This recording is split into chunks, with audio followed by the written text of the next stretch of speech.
Հայը Վիլյամ Սարոյան, ծննդավայրը Ֆրեզնո, կոչումը գրող, պատգամը փնտրիր բարին ամենուրեք եւ թող լինի ազատ եւ աներկյուղ, արթնացրու առաքինությունը, ում սրտում էլ որ նա գաղտնի ու տրտում թաքնվելիս լինի աշխարհի սարսափներից ու ամոթից, եւ քանի ապրում ես, ոչ մի բան չավելացնես աշխարհի աղետներին ու տխրությանը, այլ ժպտա կեցության, անծայր խնդության ու գաղտնիքի հանդեպ, ուր որ կերթաս պորա Հայաստան։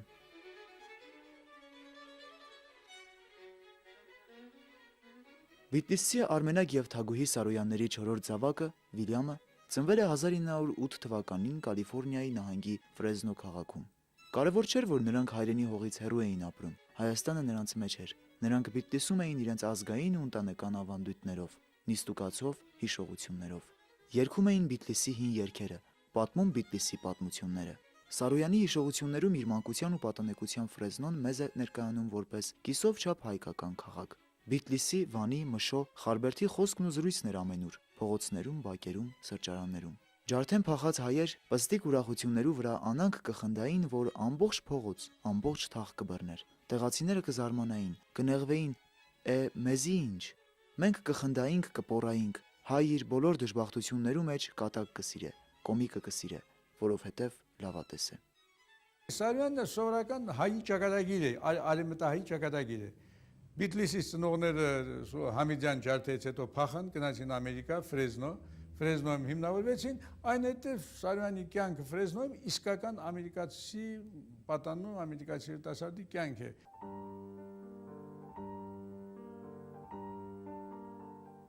Վիլյամը դեռ 3 տարեկան էլ չկար, երբ մահացավ հայրը։ Հոր մահը եւ որբանոցում գտնվելու հանգամանքը իր արտացոլումն է գտել նրա ստեղծագործություններում։ Սարոյանի հայրը առաջինը Բիթլիսից գնացել է նրա հայրը Արմենակը, որը եղել է շատ կրթված մարդ։ Շեքսպիր է կարդացել, համաշխարհային գրականության նա գործերում գրել է շատ այդ մասին։ Նա ստիպված խառն է եղել ազատագրական պայքարի գործերին այդ տարիների, երբ եւ սկսվել են հետապնդումներ, նա ստիպված գնացել է Արմենակը նրա հայրը։ Գրքի մարդ է եղել։ Մի քանի տարի անց, երբ որ վերջապես կարողացել է այնտեղ մի քիչ ինչ-որ ապրուստի հնարավորություններ գտնել, եկել է ընտանիքը արդեն կինը, 3 երեխա, Սարոյան չի եղել այն ժամանակ։ Իմ հայր փանաստեղծ էր, ես անոր չեմ հիշեր, 4 տարուման չէի երբ մեռավ, երբ մեծա ու պատկերին նայեցա, փանաստեղծ էր։ Մայրս կպատմեր, օրմը տուն ոչ ալյուր կար, ոչ բրինց, ոչ յուղ, 65 սենտ դրամ կար։ Հայրս կարնա է դրամ գերթա, որ քիչմը բրինց, քիչմը յուղ բերե։ Գերթա իրիգուն գլագ ու կատուն, ոչ ալյուր է փերեր, ոչ բրինց, ոչ յուղ։ Ինչ հրիր թրամ գհարցնե մայրս։ Մարդ մտեսա գսե, ցերկ բարձեցեր ինձի դվի անոր։ 6 սենտ տայիր, 10 սենտ տայիր, 16 սենտ տայիր, ինչու բոլոր դվիր։ Ինչ գիտնամ, բոլոր դվի։ Հոգ մի ընե գսե մայրս։ Տանը իքիչ, ալյուր, քիչմը բրինց, քիչմը յուղ կգտնեմ։ Մի պստիկ պատմություն եւ 2 ամբողջական կերպար։ Հայրը բանաստեղծ, շռայլ, ձեռնբաց, մայրը արհավիրքների դժվարությունների միջով անցած, սովորել էր խնայել, բավարարվել քչով։ Սարոյանի եւ իբրև մարդու եւ իբրև գրողի համար հսկայական նշանակություն է ունեցել նրա հոր վաղաժամ մահը։ Սարոյանը եղել է 2 տարեկանից 3 տարեկան չկար, երբ հայրը մահա։ Սարոյանը ծնվել է արդեն Ամերիկայում, 4-րդը։ Եղել են 2 քույր եւ Հենրին եղբայրը, որոնք ծնվել են Բիթլիսում։ Միայն 8 թվին Վիլին ծնվել է ուրեմն արդեն Ֆրեզնո, Կալիֆոռնիա, ինչպես ինքը սիրում էր ասել։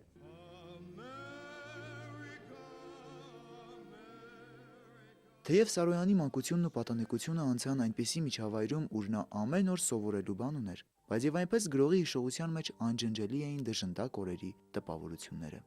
Սարոյանի հոգում առանձնապես մեծ հետք է թողել տատը, Լուսնթակ Ղարողլանյանը։ Իմ մեծ մայր, պատմում է Սարոյանը, Ամերիկայի մեջ ալ Բիթլիս կապրեր, ան առանձին աստված ուներ, կրոն չեր գիտեր, անոր Աստված ուրիշ էր։ Ան ամենեն շատ մարդու խելքին ու գութին կհավատար, ու չեր վհատիր ու չեր հուսահատիր։ Սակայն վհատվելու եւ հուսահատվելու առիթները շատ էին։ Շատ վաղ էր մահացել Սարոյանի հայրը, որբ թողնելով իր 4 զավակներին։ Անապահով ու ծանր էր տարագիր ընտանիքի վիճակը, բայց ամենահուսահատական պահերին անգամ տատը երկրից բերած որևէ իմաստուն զրույց Սարոյանի խոսքերով ասած վզդիկ պատմություն էր վերհիշում ու ավելացնում։ Հոգ մի ունեք, բան մը կլա։ Երբ Սարոյանի դպրոցի ուսուցիչներից մեկը արտասովոր ինչ-որ բան նկատելով նրա մեջ խորհուրդ տվեց ուսանել քոլեջում, Սարոյանը սկսեց մտածել այդ մասին։ Ինչի՞ս է պետք քոլեջում սովորելը, որպեսզի շարունակեմ տքնել ամեն տեսակի հիմարությունների վրա եւ հանդուրժեմ հարուստ հայրիկների օսլայած վերնաշապիկներ, պլպլան կոշիկներ հագած բալիկների վիրավորական շարժուձևը, հենց նրանք էլ թող նստեն քոլեջներում, նրանց դա պետք կգա, իսկ ինձ ոչ։ 14 տարեկանում Վիլյամ Սարոյան անուն ազգանունով հայ տղան կատարեց գրողի իր առաջին փորձերը։ Նա չէր հորինում, այլ գրում էր այն, ինչ տեսնում էր։ Նա սիրում էր գրել եւ ճիգ էր գործադրում ամեն գնով հասնել իր նպատակին։ Մի կողմից շատ լավ հայ է։ Շատ լավ գիտի մեր պատմությունը, գիտի ցեղասպանությունը, որտեվ ի վերջո իր ընտանիքի ճակատագիրն է դա։ Բայց մյուս կողմից պահպանել է իր հայացքի լայնությունը։ Որևէ ազգի նկատմամբ չարություն չկա, այդ թվում եւ թուրքերի նկատմամբ կա անսահման բարություն, մարդկայնություն, մարդասիրություն, թեև իհարկե այդ մարդասիրությունը չպետք է վերածել ինչ-որ շատ հեղեղուկ մի բանի, եթե պետք է նա կարող էր եւ խոսքի մեջ կամ գրվածների մեջ որ պետք էր հարվածել, ասել ինչ-որ պետք է։ Բայց հիմքը, ահա այս լայն հայացքն է, մարդասիրությունն է եւ հարգանքը սերը առհասարակ մարդու հանդեպ, աշխարհի բոլոր ժողովուրդների հանդեպ։ Նա խոսել է միշտ անհատ մարդուց, անհատ մարդու, առանձին մարդու, ով էլ դա լինի, նրա եսից, նրա ճակատագրից, նրա հոգեկան աշխարհից եւ միաժամանակ խոսել է առանձին մարդուն դիմելով, նրա հետ զրուցելով, նրանով հետաքրքրվելով, նրա լեզվով խոսելով, նա միաժամանակ խոսել է եւ մարդկության հետ, համայն մարդկության հետ։ Երկար ժամանակ մտածում էի, թե գրողն Աստված է։ Երբ վերջապես հասա գիդը Մոպասանին, հասկացա, որ գրողը մարդ է։ Նրա գրածն ինձ շատ դուր եկավ։ Եվ նույնիսկ այնպիսի զգացում առաջացավ, որ ես էլ միգուցե կարողանամ գրել ճիշտ այնպես, ինչպես նա է կարողացել։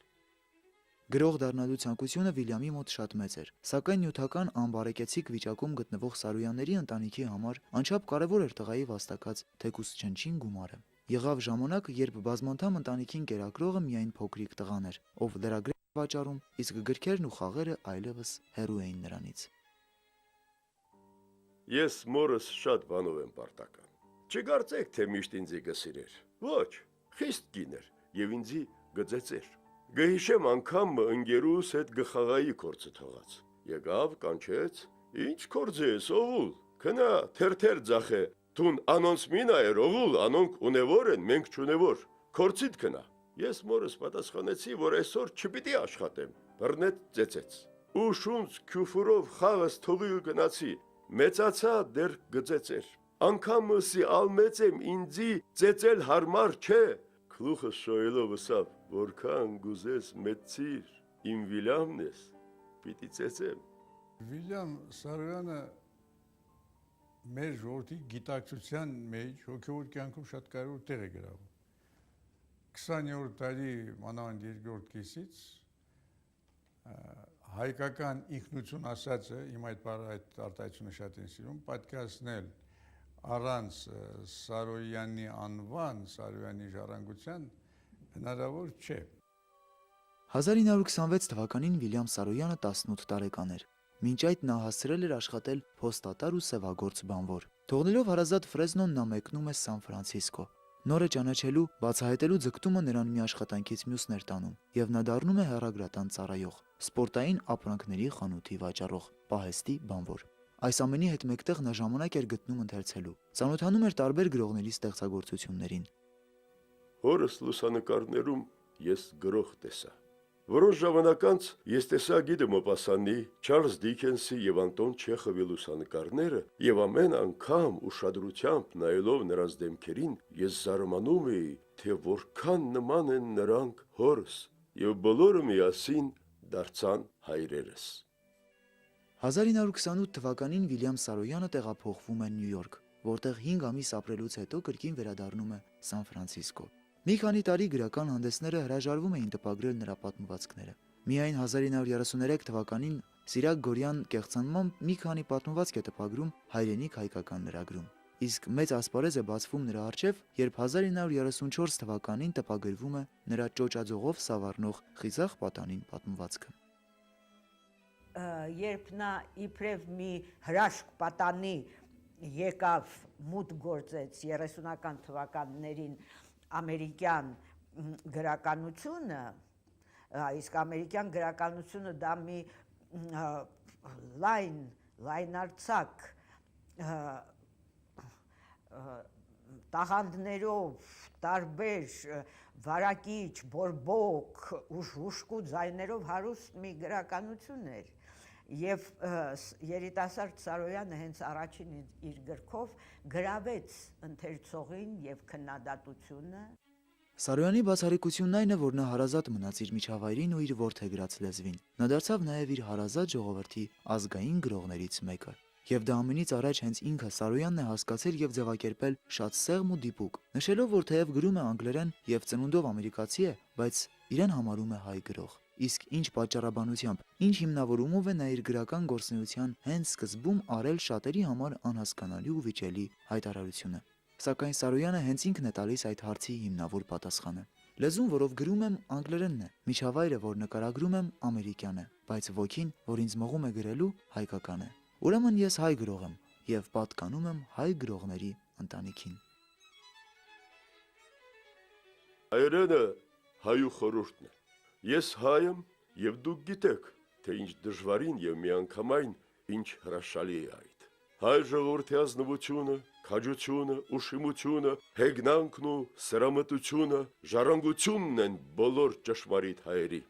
Ես չեմ կարող իմ ինքնության մասին մտածել հայությունից դուրս։ Սա ինձ համար այնքան հիմնական է, որքան առաջին կայծը կյանքի։ Դուք ինձի պես ուրիշ տեղ ծնած չեք, դուք հայրենիք ծնած եք։ Ձեր վախտը հիմա չեք կրնա հասկնալ։ Ձեզ մեզ շատեր պիտի այցելեն ամբողջ աշխարհ, պիտի տեսնեն շատ քեղեցիկ ու անուշ տեղեր եւ պիտի հասկանան, որ ավելի քեղեցիկ ու անուշ տեղ չկա, քան հայրենիքը։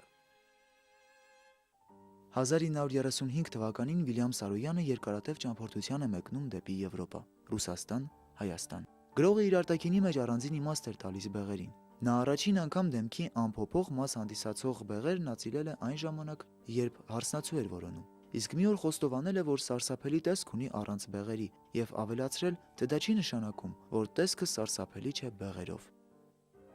Որոշել եմ չածիլել բեղերս։ Վերջերս նկատեցի, որ քիչ մը հեռու է գնում։ Մկրատեցի, մազերս էլ կտրեցի։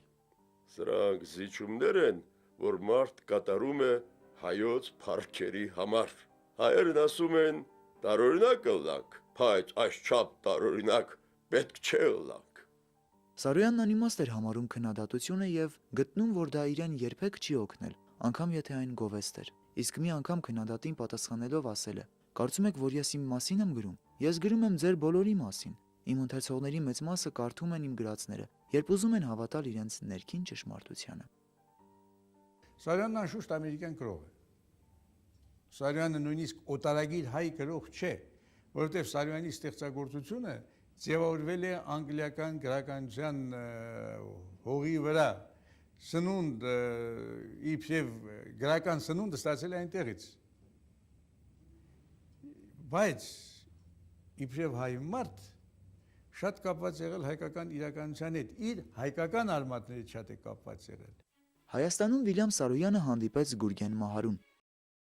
Շատ երկար խոսեցին իրենց կորցրած հայրենիքի մասին։ Սարոյանը նախանձով էր նայում այն հանգամանքին, որ Մահարին ծնված լինելով Վանում ծանոթ էր հայրենի բնորանին, իսկ ինքը Սարոյանը Բիթլիսին ծանոթ էր մոր պատմածով։ Ավելի ուշ Երևանյան իր հանդիպումների մասին տաղանդաշատ գրողը պետք է ասեր. Երևանում հանդիպել եմ շատ հայերի, եւ երիտասարդ եւ տարեց, եւ ինձ միշտ թվացել է, որ նրանք իմ ընտանիքի անդամներն են։ Մոսկվայում Վիլյամ Սարոյանը հանդիպեց Եղիշե Չարենցին, իսկ հանդիպումից հետո նրա հիշողության մեջ հավերժ մնաց Չարենցի խոսքերը. «Դու անգլերեն ես գրում, բայց այնուամենայնիվ դու հայ գրող ես»։ Նրա առաջի ժողովածուն ոչ թե հեշտ, այլ հիացմունքով ընդունվեց քննադատության։ Մի անգամից դա մի շատ հազվադեպ էր, որ հենց առաջին գրքով այդպիսի ճանաչում եւ այդպիսի ընդունելություն է ստանում գրողը։ Եվ հետո ամբողջ 30-ականների ընթացքում իսկ 30-ականների ընթացքում լույս տեսան 8 պատմվածքների ժողովածու։ Համարյա ամեն տարի մի նոր ժողովածու էր տալիս։ Եվ մամուլում ամեն տեսակի տասնյակ արձագանքներ էին լինում։ Վերադառնալով Նյու Յորք 1936 թվականին Սարոյանը հրատարակում է պատմվածքների երկրորդ գիրքը՝ «Ներշնչում եւ արտաշնչում», որը նվիրում էր անգլերեն լեզվին, ամերիկյան հողին եւ հայկական ոգուն։ Նա չի խուսափում իրականության մռայլ կողմերը ներկայացնելուց, տեսնում է չարությունն ու ժլատությունը, ատելությունն ու երկյուղը, արատավորությունն ու անկումը։ Հետագայում գրողը Գարիկ Պասմաճյանին տված հարցազրույցում այն հարցին, որ Սարոյանի գրականությունը լի է սիրով, պատասխանել է. Մի խաբվեք, այնքան էլ սիրով լեցուն չէ, որքան մարդիկ պատկերացնում են։ Մի մոռացեք, որ իմ քրականության մեծ մասը դեռ անտիպ է։ Գաղափար ունեք իմ այն պատմվածքների մասին, որ խմբագիրները ստացել են եւ հետ են ուղարկել։ Ես ավելի ճշմարիտ զայրույթ եւ բողոք ունեմ մարդու եւ իր խոցելիության, ապականելիության, կաշառելիության դեմ, քան որևէ այլ գրող։ Սարոյանը ծնունդով հայ, դառնում է ամերիկացի գրող, բայց ամերիկացի գրող դառնալով գալիս է դեպի հայ մշակույթը։ Այսպեսի հետաքրքիր ճանապարհ է անցնում, որտեղ այն ինչ որ հետո նա գրեց հայկական թեմաներով, այնքան հայկական են, որ իսկապես չեն կարող նրան այդպես կտրել հայկական մշակույթից։ Սա շատ հետաքրքիր գրականագիտական խնդիր է, մշակութաբանական խնդիր է, ահա մեկ մարդու մեջ ինչպես են զուգորդվում երկու տարբեր իրայից այդքան տարբեր մշակույթներ, ինչպեսին ամերիկյան եւ հայկական մշակույթն է, որ հայկականը կա, այստեղ կասկածնել չի կարող։ Հայկական ազդեցություն նույնիսկ այն գործերի մեջ, որոնք գրված են զուտ ամերիկյան թեմաներով, ասենք Վեսլի Ջեքսոնի արկածները, էլի հայկական մտածողություն, հայկական հոգեբանություն, ինչ ասեմ, գուցե ասեմ հայկական ջերմությունը, ոչ ամերիկյան ռացիոնալիզմը, գործնականությունն այլ հայկական ջերմությունը, հայկական մոտեցումների կյանքին եւ մարդուն շատ հստակ գրում են, ել չեմ խոսում այն գործերի մասին, որոնք զուտ հայկական թեմաներով են գրված։ 40 թվականին նա ունեցավ ուղղակի սենսացիոն ընդունելություն։ 40 թվականին նա արժանացավ ամերիկյան գրական ամենաբարձր մրցանակների, Պուլիցերի մրցանակին եւ Նյու Յորքսկի քրիտիկը, նյույորքյան քննադատների մրցանակին, որը Պուլիցերին ավելի այնպես հայտնի մրցանակ է, բայց նյույորքյան քրիտիկների մրցանակը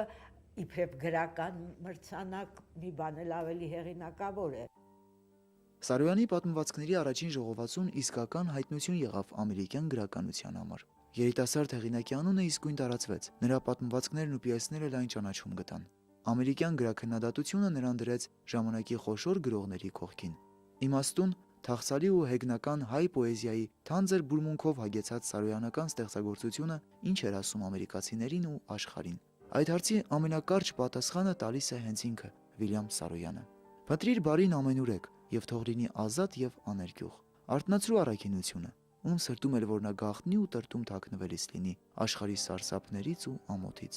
Եվ քանի ապրում ես, ոչ մի բան չավելացնես աշխարհի աղետներին ու տխրությանը, այլ ժպտա կեցության անծայր խնդության ու գաղտնիքի հանդեպ։